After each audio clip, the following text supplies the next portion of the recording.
Hello. All right, so this video that I'm about to share with you is a recording of a Zoom call that I do with my clients. This one we talked about gut health, just giving some kind of general guidelines, parameters, things to look for, understanding behind maybe some of the things you're feeling or been told maybe you have or could possibly be diagnosed with.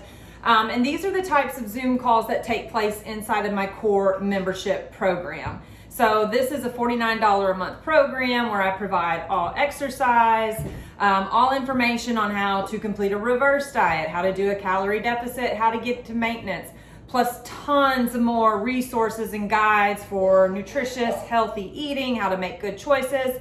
And then twice a month, we do these live Zoom calls so that I can answer specific questions for you that you may have to help you be as successful as you can with your goals and what you're working towards.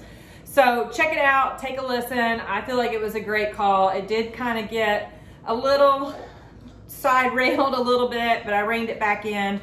So check it out. Maybe it will provide some good info to you. You can find more information about my program in the links below. And yeah, so see you later.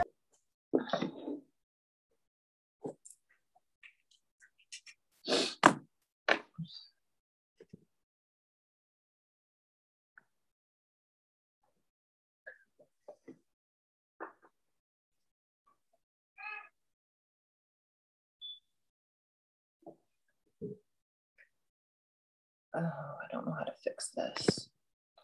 I use Zoom every day, but I just use it to record workouts. I don't know how to do all the little extra stuff that you can do on it for meetings. So I'm trying to fix my screen here. I don't know. We'll just go as is. You guys can see me okay, I assume, yes? Yes, some of you guys are blacked out.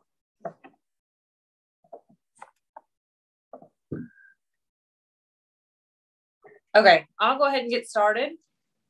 Can you guys hear me?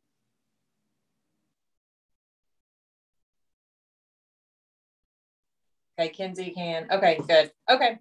Okay, I'll go ahead and get started. So some of you know me, some of you don't. My name is Cynthia Williams. I am the creator of Change Your Habits, Change Your Life program, which is a program that teaches people about proper nutrition, how to heal gut, work on hormones, a wide array of things, basically. It will show you when you join the program, like if you need to reverse diet, this is what you do. If you need a calorie deficit, this is what you do. If you have lost your weight and you're happy where you are, this is how you do maintenance at healthy levels so that we are performing at optimal levels with hormones, gut health, energy, sleep, stress, digestion, like everything. So I thought I would get on tonight and do just like a gut conversation. I want to know if you guys have questions. If you have questions and you don't want to ask them in front of the group, you can shoot me a DM. I've got my phone right here, and I can answer it. That way, if you shoot me one an email, I don't have any notification for that. So just shoot me a message through Facebook if you're live and instant with me right now through Instagram or Facebook, and I'll see that come up. Otherwise, if you're fine with asking your questions in front of the group, please ask away. You can type them in, you can speak, however you choose. So I'll start with you guys that are here. Does anybody have specific questions? Maybe for you, a friend, are you experiencing anything like, if you're not going to the bathroom every day, that would be constipation. Are you having constipation? Maybe only going to the bathroom 3 times a week. Are you bloated regularly? Are you gassy regularly? Do you have heartburn, indigestion? Do you have hypothyroidism? So hypothyroidism, talk about this a little bit first. Everything starts in the gut, guys. Everything starts in the gut. Disease, dysfunction, whatever it may be, it comes from the gut, okay? And we get symptoms and signs that things may not be operating optimally like they should. And a lot of times those symptoms and signals go ignored because we attribute it to oh, I just had this, so I had indigestion. Oh, I had this, so I'm bloated or whatever. But over time, you get used to feeling that way, a certain way. So you don't realize that those feelings and the way that we're having, or the constant states that we're having, where we don't feel great, but you don't realize that really that signals that your body's telling you that stuff's going on, we need to address it. And so what can happen, this all comes around to the thyroid. I'll get to it. So your thyroid, hypothyroidism is one of the most overdiagnosed, overprescribed diagnoses that is out there. Your thyroid is a symptom. It is not a cause. So if you have thyroid issues, it is a symptom of something else going on that has stimulated from gut health, basically. Okay. So what happens, and I'm just using thyroid and hypothyroidism as an example. This example actually refers to a lot of other dysfunction or diseases or things that can go on as well. They all kind of start with the root breakdown, I guess you could say, inside the gut. So without getting too scientific-y or technical, but I just want you guys to have an understanding of how really simple it is inside the gut. So your intestinal walls are only one cell thick. Okay. So like this is a cell and this is a cell. So they're one cell thick. So they're just two cells butted up against each other like this. It's not multiple cells wall thick like this, like other tissues and things that are inside the body. So it's one cell thick between your intestines and your bloodstream. So when we have inflammatory foods or histamine loaded foods or anything that is inflammatory or causes stress to the system, anything like that, what can happen is these cells are held together by what's called a tight junction. Okay. And so again, it's only one cell, so it's not very thick, and it's not very powerful to withstand a lot of stuff, right? It's not very thick. It doesn't have a very strong wall. So they're held together with a tight junction. So when we have things going on in the intestine that are causing inflammation, what they do is they break that tight junction. When they break that tight junction, it allows things that are in the intestines, this side of the cell, to flow through into the bloodstream. Okay. Things that are in the intestines should not be in the bloodstream. So what happens when we have repetitive times of things coming from here to here, your body identifies that as a foreign object, something that should not be inside the body. So it will start to attack itself in some sort of way. So sometimes it goes to the thyroid and it starts to attack the tissues in the thyroid, because everything that passes through the gut, passes through the brain. Everything that passes through the brain passes through the gut in one form or another. It's through the basal vagal nerve. Okay. It's a great big thick nerve that passes from here to here. And it's a two-way nerve. Okay. So a lot of your nerves in your body, they go one way. They're either what they call afferent or efferent. Okay. The vagal one goes both ways. So things pass back and forth all the time. So, and how the thyroid goes, it goes from your pituitary gland in your brain. It shoots TSH, thyroid stimulating hormone. I'm sure you've heard that term thrown around a lot. So it comes from the pituitary, shoots to the thyroid, tells the thyroid to secrete T4. T4 is secreted. T4 is then converted to T3, which is the usable form of energy for metabolic processes in the body. Okay. So when we have that stuff coming into the bloodstream, it eventually kind of lands at the thyroid. I don't have a true understanding. That would be like me having to go do like neurobiological PhD or something of why it goes to the thyroid, maybe over other particular glands. I don't know, but it does. And it starts to work on that thyroid. So then we can have hypothyroidism, where it is not, hypo means low. So it's operating low. It's either not getting the TSH that it needs, or it is getting the TSH and it's not secreting as much T4 as it should, or it is secreting T4, but the T4 is not converting to T3. So there's a lot of different things that can go on in that particular, what do you even call it? Like highway. Okay. That all starts from the gut. So if you go to the doctor and which they overdiagnose it, there is a lot of times maybe you are a little low on your TSH or T4 or whatever it is, instead of just automatically putting you on a prescription, because once you start a prescription and you start doing that, it's really hard to come off of it because your thyroid becomes dependent upon it, right? Anytime you take a medication or something like that, when we're taking it, our body will ramp down its processes or metabolic processes to continue producing it, because we're getting it through supplementation. So, that's why you don't want to take medication until you absolutely have to. So if you got diagnosed with hypothyroidism, they go in and you're just a little low, I would look at changing diet and maybe my exercise program, looking at doing some supplementation, things like that. Give that stuff a whirl before you just go straight to medication. And you could probably self-correct it. Even if you are on medication and been on medication for a long period of time, you probably, again, it depends on how long you've been on it, things like that. You probably could work on weaning yourself off of it. It would just take some time. Like I have a friend that at the age, I think of like 21, they put her on hypothyroidism medicine, which is just insane. She's 21 at, no opportunity to change diet, lifestyle, exercise, whatever it may have been. That could have been causing the gut issues. We just went straight to medication. So she's been on it for almost 20 years now. Her likelihood of coming off of that is very nil. Now she can still make a lot of changes and improve her numbers and things like that. But I mean, her thyroid's been operating off this synthetic medication for 20 years now. So it is obviously incredibly dependent upon that medication. So that's thyroid in a very small, quick nutshell. It is not that simple, but it is still not that complicated, if that makes sense. So, okay. All right. Any questions about thyroid or any of that, what I just discussed? Anybody? Yeah, I have a question. Can you hear me okay? Yep, I can hear.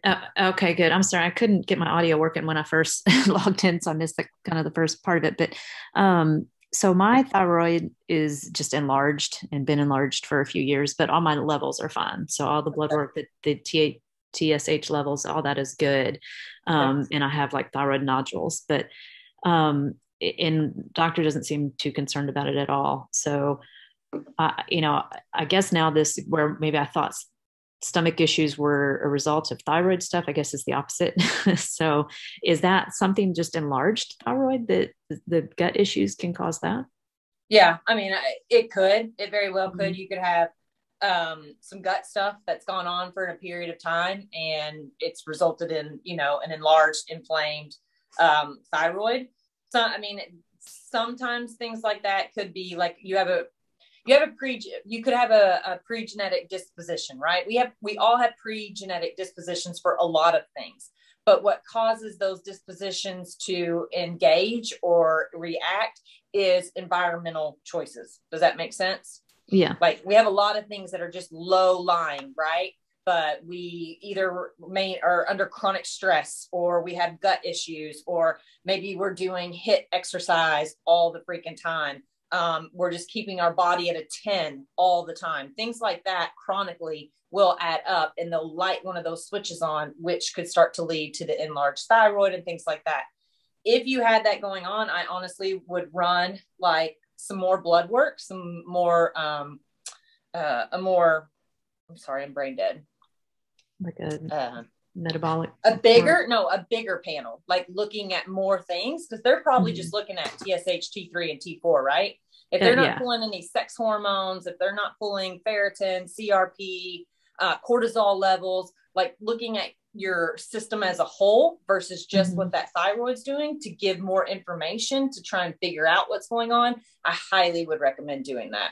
Okay. If you can't get it run by insurance, which a lot of times you can't get that big of a panel run by insurance, they just won't do it, and the doctors won't fight enough for you to get it run.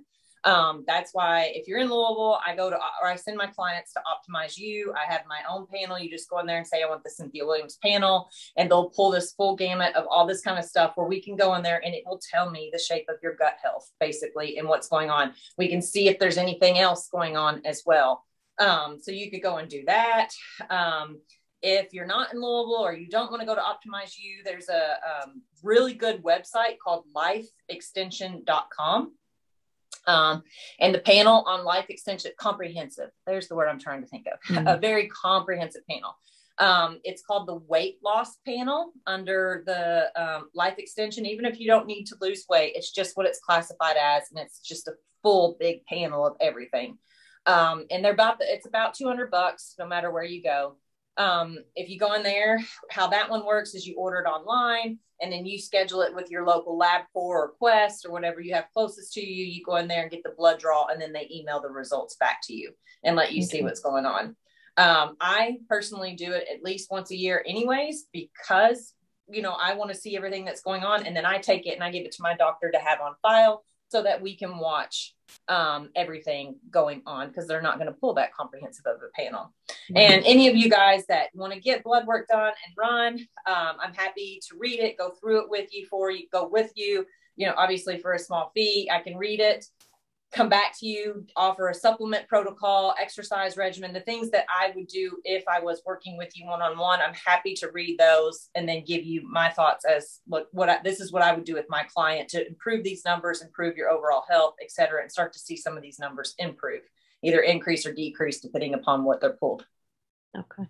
Does that make sense? Yeah. But yeah, if you've got that, I absolutely would do some more follow-up. I wouldn't just let it go and their doctor says it's okay. Well, no, it's not okay. It's not normal. Something is causing it. Let's figure out what is causing it. Yes, I agree. Nobody seems real concerned, and it's kind of annoying too. Okay. So, so just, sometimes I definitely think there's a place for conventional medicine, and I definitely think that there's a place for integrative medicine. And I think the two have to work together. I know integrative medicine, for the most part, is pretty open to working with conventional medicine. It's just changing the conventional medicine's mind that integrative medicine is very successful, and the two of them partner together could help patients move further along much quicker at a better pace and identify things. So. Sounds good. Okay. Somebody typed a question. And again, let me see if I can figure this out, guys, because like I said, I only use Zoom to record my workouts. Hey, Cynthia, it's Christine. It's Christine.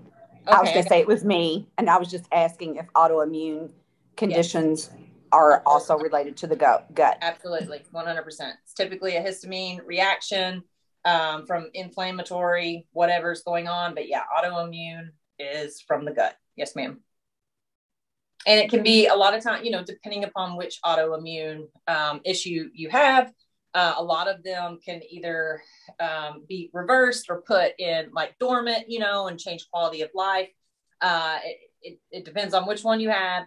And it also depends on where you are and what other stuff you have going on as of the autoimmune issues, because like I said, it's not going to just hang in one spot, right? It's going to start to attack other areas of the body. So there's going to be other things going on.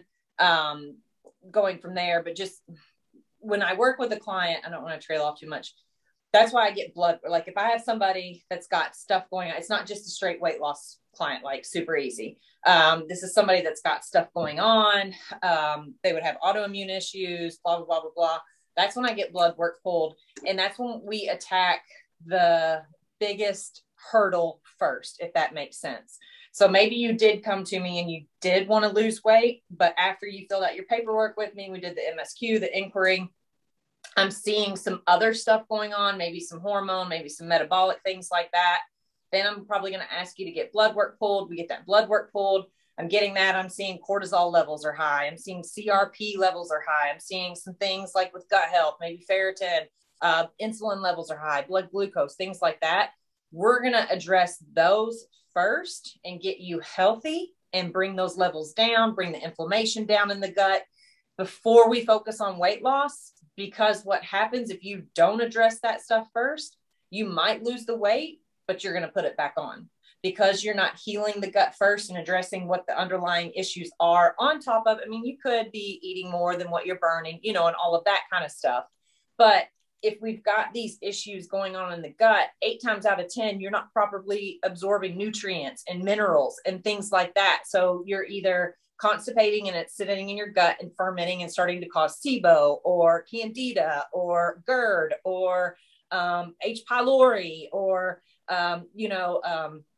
indigestion and things like that. You're getting all this feedback that stuff is not digesting properly, or we have diarrhea, hyperbowel, where everything is just passing through and you're not getting anything. So you have to address those issues because they're going to come back up, and then you're going to run into the same issues that you had that's making you put on the weight, not feeling good, lethargy, brain fog, cravings that you just can't explain, like all of that kind of stuff. Does that make sense? Or is that yes, way too thank much? you very much. Okay. No, thank you.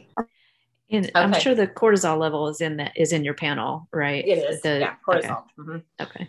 If you go and do blood testing, there's things that I have clients do prior to, so we get the best read on your blood work. One, you need to be 16 hours food fasted, okay, when you go into it, but super hydrated. We want you drinking water. We want the kidneys fully flushed, liver going. That's the other thing, looking at liver enzymes and making sure that they're working. Because if they're not working, you're not breaking down fats and carbs and proteins properly. They're not getting absorbed. Like it's just a whole trail of stuff, guys, that can happen. So you want to be 16 hours food fasted. You want to be very hydrated, no exercise or caffeine the day before you go and take your test. Okay. No kind of stimulants or anything that could somewhat maybe change our levels on anything.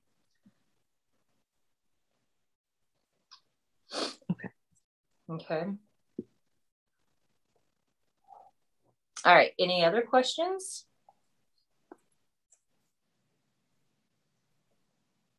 No?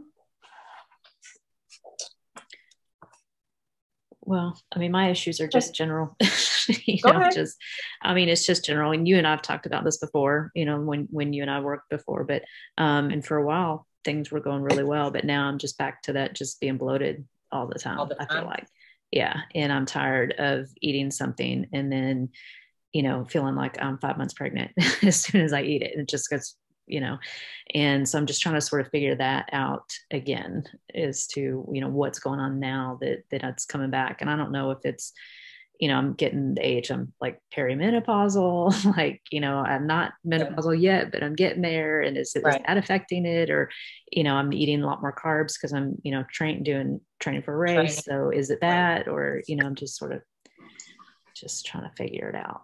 So when it comes to bloating, I would look at your timing with the bloating. That's one of the first things I'll always ask a client. I'm like, are you bloated after just drinking water? Are you bloated immediately after you eat, or are you bloated about an hour after you eat? Because those are two different things, the timing on the bloating, and what it could be. So I would pay attention more to when the bloating occurs. And then, yes, obviously the food choices too. But that would give you a start, I guess you could say. If it's right after you eat, I would probably lean towards some SIBO or, and SIBO, guys, if you haven't heard of it, it's SIBO. It's small intestinal bacterial overgrowth is what SIBO is. So where SIBO comes from, we have our stomach, right?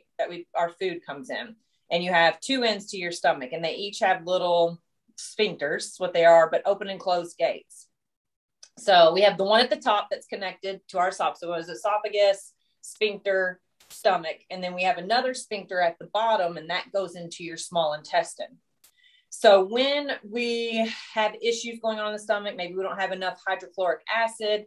Hydrochloric acid is what's in the stomach that helps to break down foods. It also helps to kill any bacteria. Like if you ate something that had maybe some bad bacteria on it, it's what helps to kill that bacteria so you don't get food poisoning or sick. So it's got a lot of functions. So keeping our acid levels in our stomach at a normal level is very important. And actually, if you have heartburn or indigestion, you have low acid. You do not have high acid. You have low acid. And what's happening is that sphincter that's at the top of the stomach, because we have low acid in the stomach, is staying open because it wants more food to come in to help create and form more hydrochloric acid inside the stomach. So that's why you get the acid coming back up the esophagus. It's low acid, not high acid. Okay. So at the bottom of your stomach, you have another sphincter that goes into the small intestine. So when we have an overgrowth inside that small intestine of bad bacteria, maybe from not eating the best foods, alcohol, stress, poor sleep, overdoing it on exercise, maybe all of the above, whatever it is, same kind of thing. Those bacteria form methane gas. That's what makes you bloated. That's what makes you fart, like all that kind of stuff. Well, when we get an overgrowth, it starts pushing, that gas starts pushing on that sphincter, keeping it open, allowing that bacteria to come into the stomach. So we start to have issues on the bottom side of the stomach. Does that make sense? Okay. So that's what SIBO is in just a simple nutshell. So typically, if you bloat after drinking water, if you bloat immediately after eating your food, I'm going to lean towards having SIBO. Now, this is just generalizations, guys. I just want you to understand that. I would do some more digging in with my client to make sure and all that kind of stuff. But that's generally what it is. And probably like 40% of the population has SIBO. It's so common because of what you call the SAD, the standard American diet. And it's just part of it, you know, and it's sad. It's sad that we have SAD. But if it's typically like, if your bloating is about an hour or so after you eat, it's just probably that you're not breaking down the foods properly. You're not getting the nutrient absorption. So that's when I would look more towards getting a digestive enzyme to try and help you break down the foods and see if you couldn't process it better. If you do have SIBO, it's a whole protocol to get rid of it. It's pretty intensive, honestly, to get rid of it. You got to do a lot of gut healing. You have to change your diet up for a little bit. Low FODMAP, if you guys have heard of low FODMAP diet.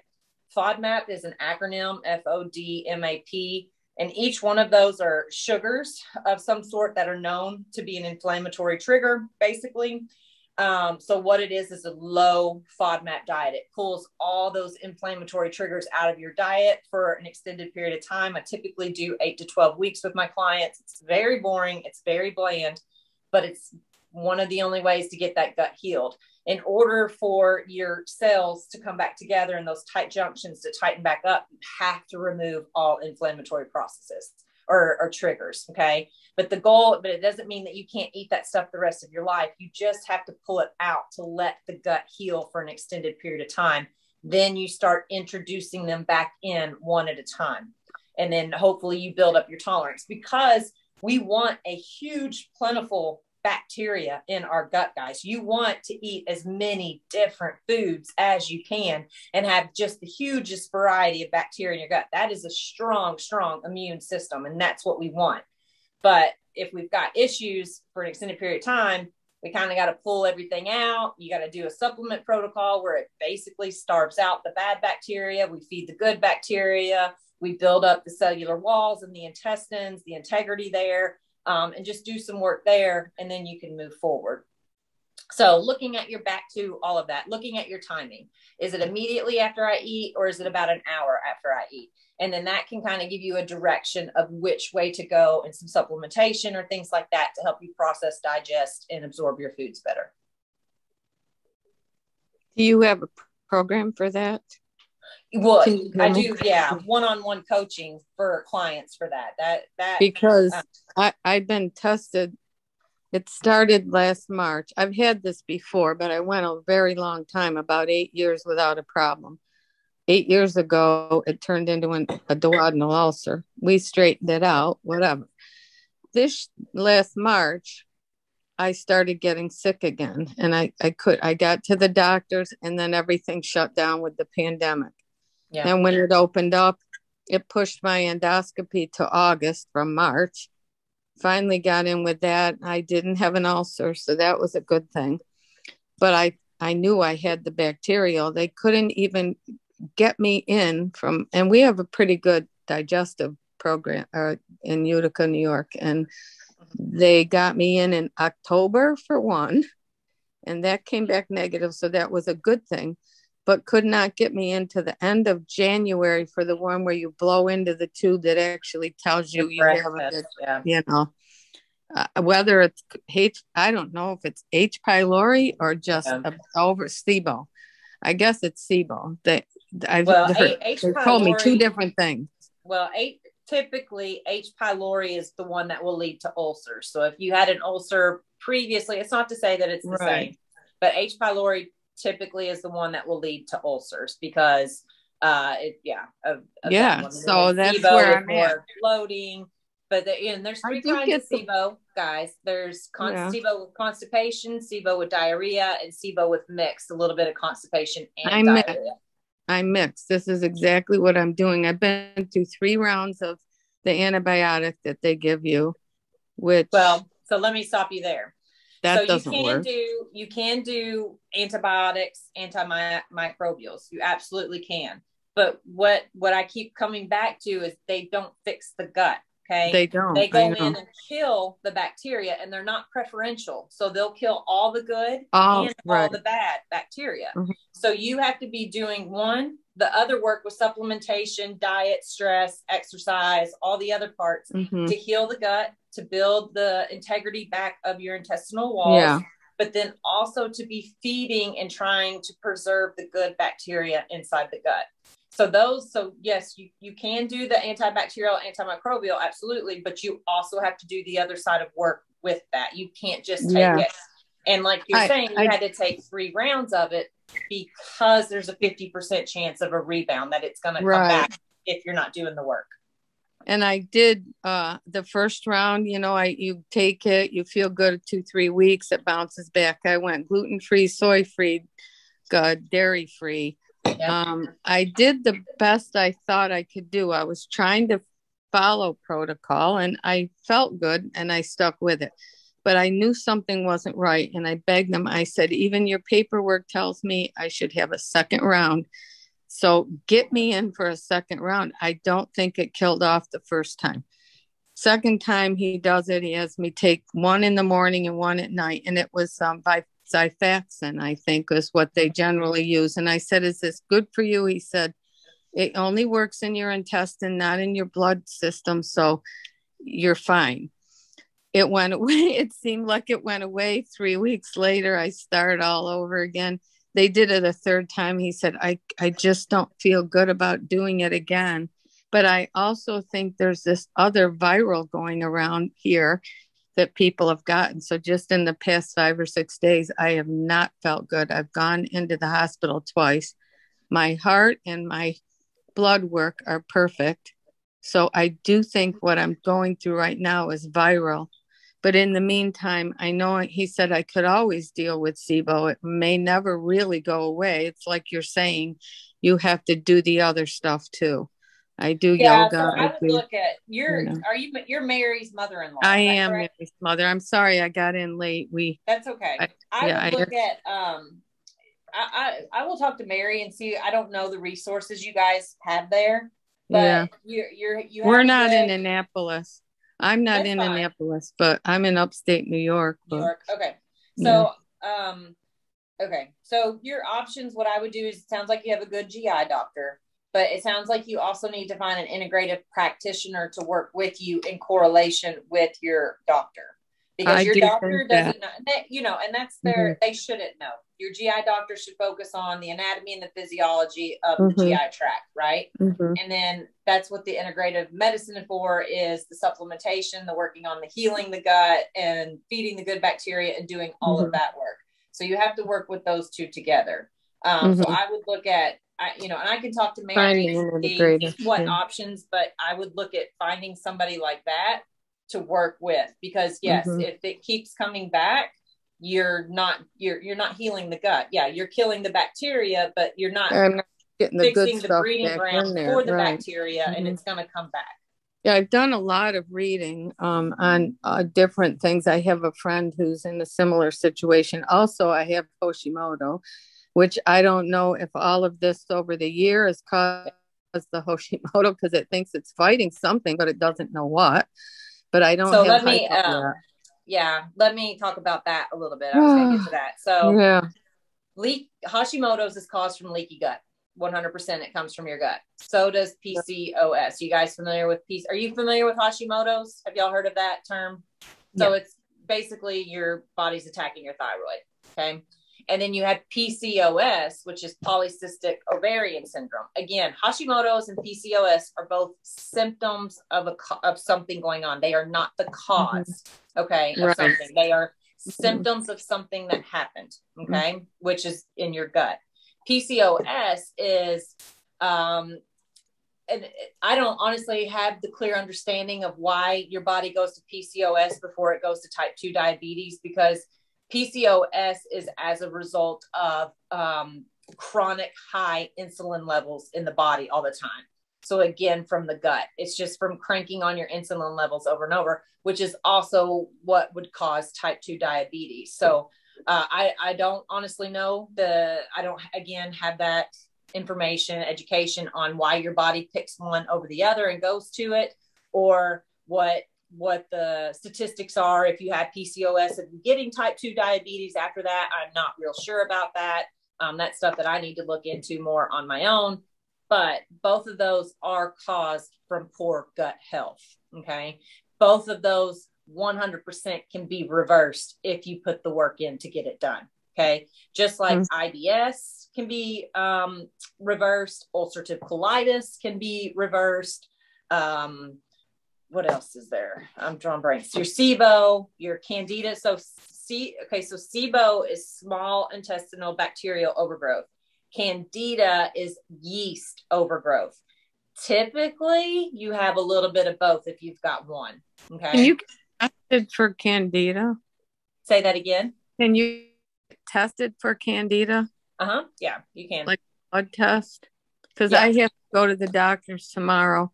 This is just regular family physician, but well, they probably won't do it for you. You can ask, but I can ask. He did do the thyroid. I have a thyroid doctor also, because just in all of this crap, I've ended up with one, and I do like her, but she keeps saying, "Oh, well, you have it. It'll never go away." But I go, I know it can be reversed. Why aren't you telling me to do at least gluten-free? I just have to get with the right people. Yeah. Let me answer this other question here real quick, Deborah. Yeah. Can Hashimoto's cause type 2 diabetes? No. Hashimoto's is to do with your thyroid. Type 2 diabetes is in regards to insulin levels. So Hashimoto's is leaky gut. So when I talked about those cells, right, in the tight junction, that's leaky gut. When that tight junction is broken and things that are inside the intestine. So here's my cell. My intestines are on this side. My bloodstream's on this side. Okay.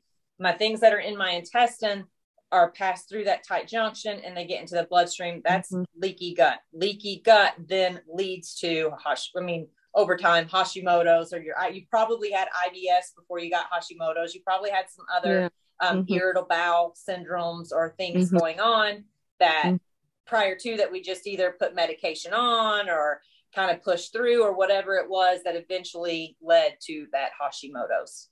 Does that help? I think who answered that? Yes. Thank you. Yes. Okay. Helps me. I have another question. Hang on just a second. Oh, I look pretty bad. These video things don't make it look too good. I can't see anybody. There we go. Did you guys have trouble? I'm getting messages that people had trouble getting in. Did you guys have trouble with the link? Like it was emailed to you, right? Or when you signed up, you got the link? Yeah, it was emailed. Yes, and I did not have any problems. No I problems. I didn't either. I was personally late. I had. Okay. Feeling good. Okay. Okay. I got like about 5 minutes left, guys. Any other specific questions about the gut? And again, I want to state that, this stuff is very generalized. If you're having any issues, you do need to dig into it deeper. And your conventional doctors, unfortunately, more about PC. Okay. Your conventional doctors typically are, so here's the difference. And this can go to the PCOS too. Here's the difference on how, it's right. Yeah. When the doctors read blood work, they have what's called the standard medical range that they look at for your numbers on depending upon what it is. Okay. We have what I've looked at and what I've been trained on and gone to seminars and classes. And I have a mentor that is brilliant with this stuff. And they're teaching me all these levels is what we call, or what I've been taught is we're called the optimal levels. So your standard medical range, can be, I don't know. Let's just say your TSH, okay? The standard medical, and I'm just throwing out numbers just to make this super simple. Let's say your TSH, your standard medical range is from 0.5 to 4.5, right? And let's say you're at 0.5 and your doctor's like, well, you're in range, you're fine. But you feel like crap, you have lethargy, you got some other stuff going on, right? So it's just not right. Me, when I look at TSH, I have a very narrow base. It's 1 to 2. Okay. Your range should be between 1 and 2, and that should be optimal. If you fall anywhere outside of that, I'm starting to look at all the rest of the trail of things and seeing what's going on.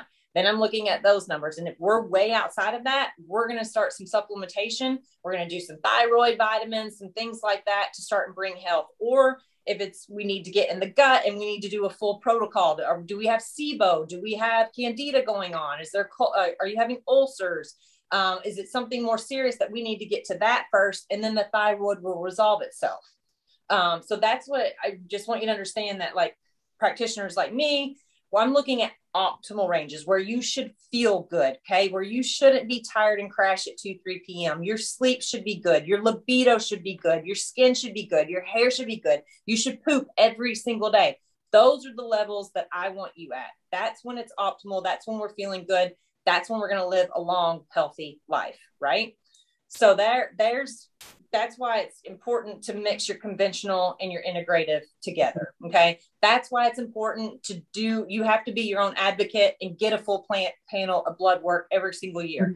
Even if those numbers are perfect, that's fantastic. Because the 1 year when they're starting to dip off, you can attack it immediately and pull those numbers back up. Because when things show up in the blood, guys, that's like your body's kind of last resort to tell you that something's going on. It's given you a bunch of other signs prior to that.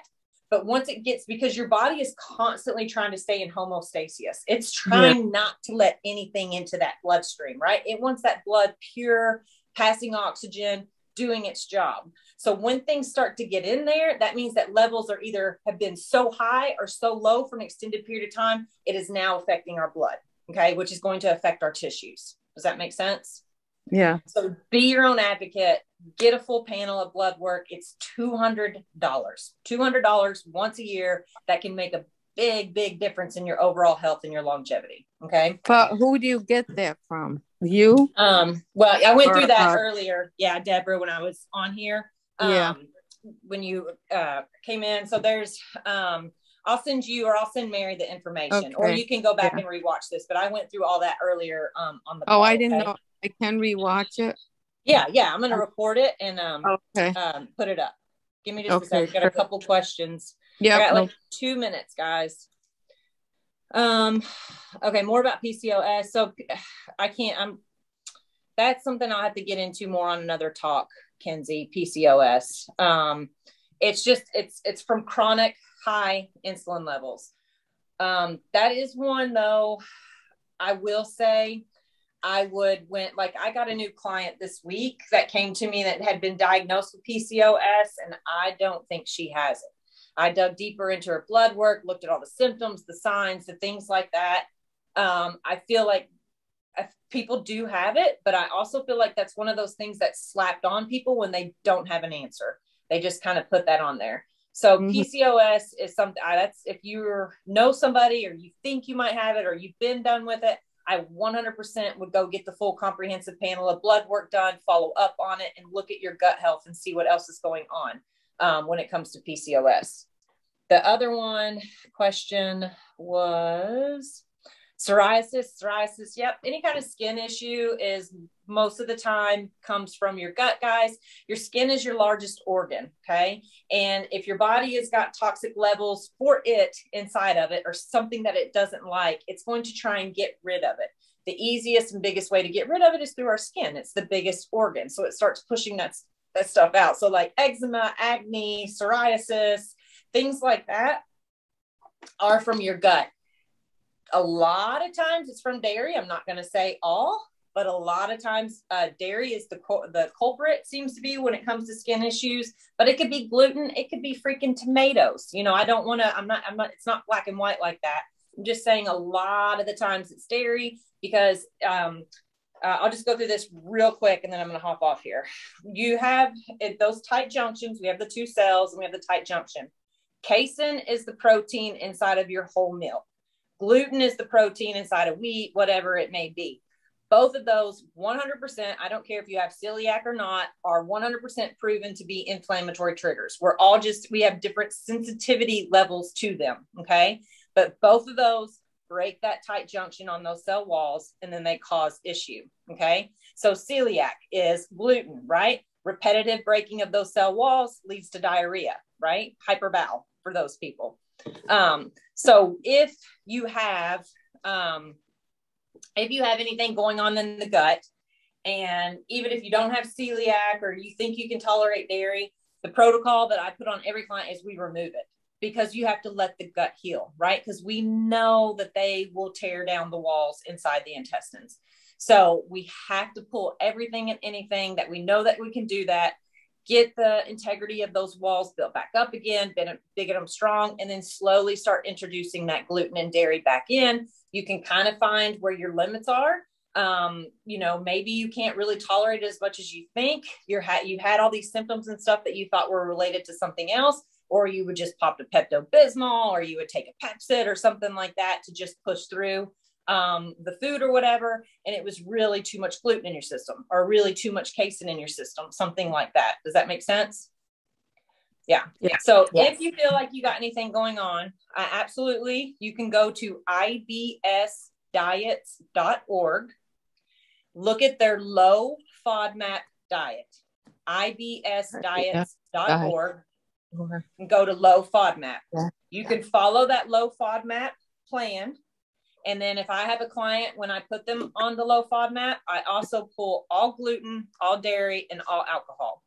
Okay. Alcohol is an inflammatory product, just like your gluten and your casein, that 100% tears down those walls, and you got to pull it out. Okay. IBS dairy. What'd you say? ibsdiets.org. Oh, diet. Mm-hmm. ibsdiets.org, and go to low FODMAP. Oh, God, yeah. And then pull all gluten, all dairy, all alcohol. And you have to run it for at least 12 weeks. Okay.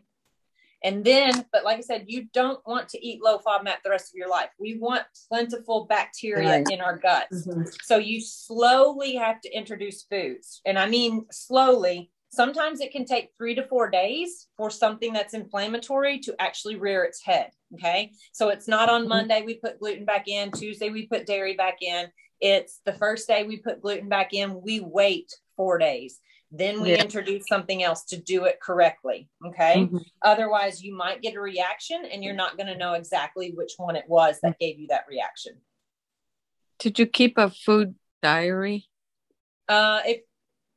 If you're, using it, I have my clients track through MyFitnessPal. Mm-hmm. So we can go back and look at everything. Mm-hmm. And there was one other thing I can't remember. I don't know. I've been through so much, but right now I think I'm just clearing this virus. So maybe I'll get a little back to normal. But do you take clients for nutrition? Is that? Mm-hmm.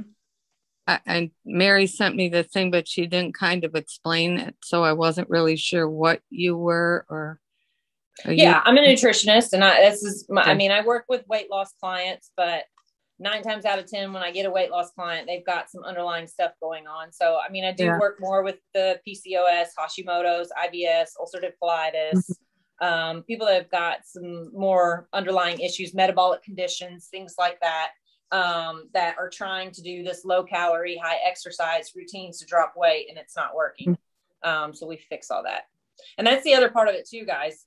More is not better when it comes to exercise. I could do a whole other talk, and maybe I will do a Zoom on that. More is not better. High intensity exercise, as much as you want to love it and think that it's great, and you should be doing it 4 times, 5 times a week, it's not.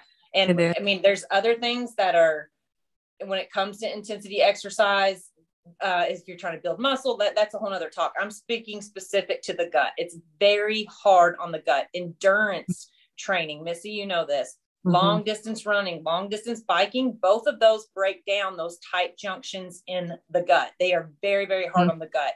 So if you are an endurance runner, trainer, your diet should be on point. Your supplementation protocol to preserve the integrity of your intestines should be on point. That's why you see, I mean, sometimes a lot of the runners, when they poop themselves and stuff, their gut is so screwed up, man, and they just can't, it's just, you know, things like that. So there's definitely workarounds for it for the endurance runners, but you hit people, you're not endurance training, you're not running, you know what I'm saying? You guys need to change up your exercise plans. HIIT should be in about once a week. You know, that's great. And you should be doing some resistance training, some other types of exercises that are not so high cortisol cranking exercises that affect the hormones, the gut, and all that kind of stuff. So that's another thing. But yes, I am a nutritionist. I work with clients. I take them on and do this stuff. If you'd like to talk more, Deborah, we can. You can shoot me a message. We can talk about it. Yeah, perfect. I don't have any openings till August right now for any new clients. But I'm going to try to do these Zoom calls for the open public once every couple of months. If you're inside my other program, my monthly renewal program, my core membership, these I do twice a month for my clients in there, ask their questions, help them with anything along the way. So if you're interested in that program, you are welcome to join that at any time as well. So, okay, that sounds all great. right, guys. Okay. All right. Thank you so much. I hope it was helpful for you. And if you have any questions or want to be directed in some certain way, don't hesitate to reach out. I can refer like doctors. I have a great GI doctor that I have a relationship with.